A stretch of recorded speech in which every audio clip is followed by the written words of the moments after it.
Thanks for choosing us at 4. I'm Faye Fredericks. Dozens of school districts across our state now planning their future after yesterday's special election. The unofficial results showing voters approved a majority of the bonds and overrides on the ballot, but that was not the case for Dysart, Unified, and several other West Valley districts. ABC 15's Danielle Lerner joining us live with what that means for students and staff. Danielle? Well, Faye, voters rejected both of Dysart's initiatives, a budget override and a bond, putting jobs and programs one step closer to the chopping block. I have to count it once, and then I move to the next one. It was class time as usual for these kindergartners at Marley Park Elementary School in Surprise Wednesday. This is number 7. But these typical days could be numbered. It actually has one more year of life left in the current override.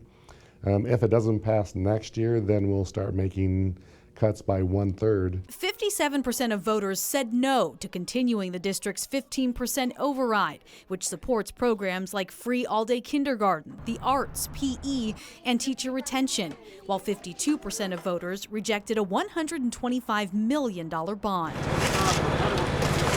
With the surrounding area growing, Kellis says plans to build 2 elementary schools and buy land for a new high school are now on hold. We know the state's not going to build us 2 schools. The only way that we can build 2 schools is with support from our community. Upping property taxes is no easy ask, especially with many residents on fixed incomes.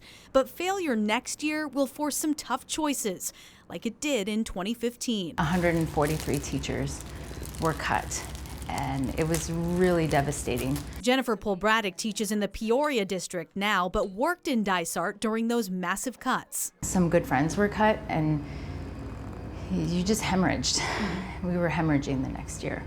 And we were sad because we had been evaluated and judged and all that. Class.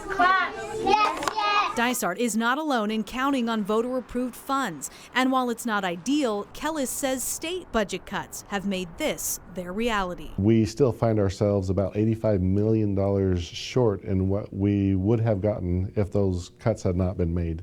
We could build 2 schools with $85 million.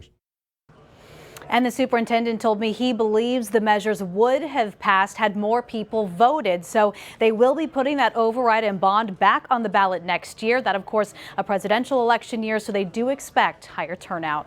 In the newsroom tonight, I'm Danielle Lerner, ABC 15, Arizona.